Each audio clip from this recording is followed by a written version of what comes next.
नमस्कार मित्रों, आज मैं आपके सामने नई कहानी लेकर प्रस्तुत हुआ हूँ। हिंदी के महान साहित्यकार जयशंकर प्रसाद द्वारा लिखी यह कहानी है वैरागी। आइए शुरू करते हैं आज की कहानी। पहाड़ की तलहटी में एक छोटा सा भूमिखंड था। मौलसिरी, अशोक, कमद और आम के वृक्षों की एक हरा भरा कुटुंब उसे आबाद किए हुए था। 2-4 छोटे छोटे फूलों के पौधे कोमल मृतिका के थालों में लगे थे, अब आर्द्र और सरल थे। तपी हुई लू और प्रभात मलय पवन एक क्षण के लिए इस निभृत कुंज में विश्राम कर लेते हैं। भूमि लिपी हुई स्वच्छ, एक तिनके का कहीं नाम नहीं, सुंदर बेदियां और लता कुंजों से अलंकृत थीं। यह एक वैरागी की कुटी थी और तृण कुटीर। उस पर लता, वितान, कुशासन और कमंडल और उत्कल उतने ही अभिराम थे जितने किसी राज मंदिर में कला कुशल शिल्पी के उत्तम शिल्प। एक शिलाखंड पर वैरागी पश्चिम की ओर मुंह किए ध्यान में निमग्न था। अस्त होने वाले सूर्य की अंतिम किरणें उसकी बरौनियों में घुसना चाहती थी, परंतु वैरागी अटल अचल था। बदन पर मुस्कुराहट, अंग पर ब्रह्मचर्य की रुचिता थी। यौवन की अग्नि निर्वेद की राख से ढकी थी। शिलाखंड के नीचे की पगडंडी थी। पशुओं का झुंड उसी मार्ग से पहाड़ी गोचर भूमि से लौट रहा था। गोधूलि मुक्त गगन के अंक में आश्रय खोज रही थी। किसी ने पुकारा, आश्रय मिलेगा? बैरागी का ध्यान टूटा। उसने देखा, सचमुच मलिन बसना गोधुल उसके आश्रय में आश्रय मांग रही है। अचल छिन्न बालों की लटें फटे हुए कंबल के समान मासल बच स्कंद को ढकना चाहती थी। गैरिन बसन जीर्ण और मलिन, सौंदर्य विकृत आंखें कह रही थी कि उन्होंने उमंग की रातें जागते हुए बिताई हैं। बैरागी अकस्मात आंधी के झोंके में पड़े हुए वृक्ष के समान तिलमिला गया। उसने धीरे से कहा, स्वागत अतिथि आओ।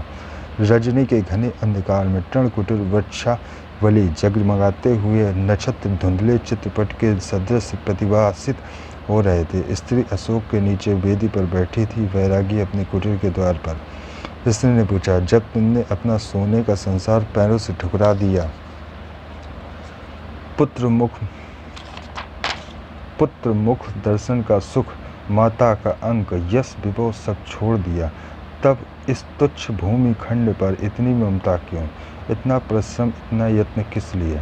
केवल तुम्हारे जैसे अतिथियों की सेवा के लिए। जब कोई आश्रयहीन महलों से ठुकरा दिया जाता है, तब उसे ऐसे ही आश्रय स्थान अपने अंक में विश्राम देते हैं। मेरा परिश्रम सफल हो जाता है जब कोई कोमल शैया पर सोने वाला प्राणी इस मुलायम मिट्टी पर थोड़ी देर विश्राम करके सुखी हो जाता है। कब तक तुम ऐसा किया करेंगे? अनंत काल तक प्राणियों की सेवा का सौभाग्य मुझे मिले। तुम्हारा आश्रय कितने दिनों के लिए है? जब तक उसे दूसरा आश्रय न मिले। मुझे इस जीवन में कहीं आश्रय नहीं है और न मिलने की संभावना। जीवन भर? आश्चर्य से वैरागी ने पूछा। हाँ, युवती के स्वर में विकृत थी। क्या तुम्हारे को ठंड लग रही है? वैरागी ने पूछा। हाँ, उसी प्रकार उत्तर मिला। वैरागी ने कुछ सूखी लकड़ियां सुलगा दी। अंधकार प्रदेश में 2-3 चमकीली लपटें उठने लगी। एक धुंधला प्रकाश फैल गया। वैरागी ने एक कंबल लाकर स्त्री को दिया। उसे ओढ़कर वह बैठ गई। निर्जन प्रांत में 2 व्यक्ति। अग्नि प्रज्वलित पवन ने एक थपेड़ा दिया। वैरागी ने पूछा, कब तक बाहर बैठोगी? रात बिताकर चली जाऊंगी। कोई आश्रय खोजूंगी, क्योंकि यहाँ रहकर बहुतों के सुख में बाधा डालना ठीक नहीं। इतने समय के लिए कुटी में क्यों आऊं? वैरागी को बिजली का धक्का लगा।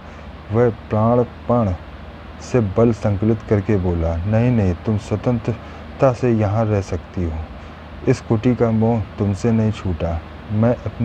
मैं उसमें संभागी होने का भय तुम्हारे लिए उत्पन्न न करूंगी, कहकर स्त्री ने सिर नीचा कर लिया। वैरागी के हृदय में सनसनी हो रही थी। वह न जाने क्या करने जा रहा था। सहसा बोला, मुझे कोई पुकारता है, तुम इस कुटी को देखना।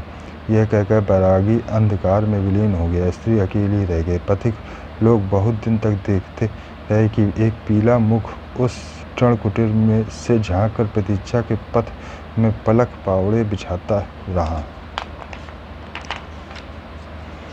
आशा करता हूँ ये शॉर्ट स्टोरी आपको पसंद आई होगी।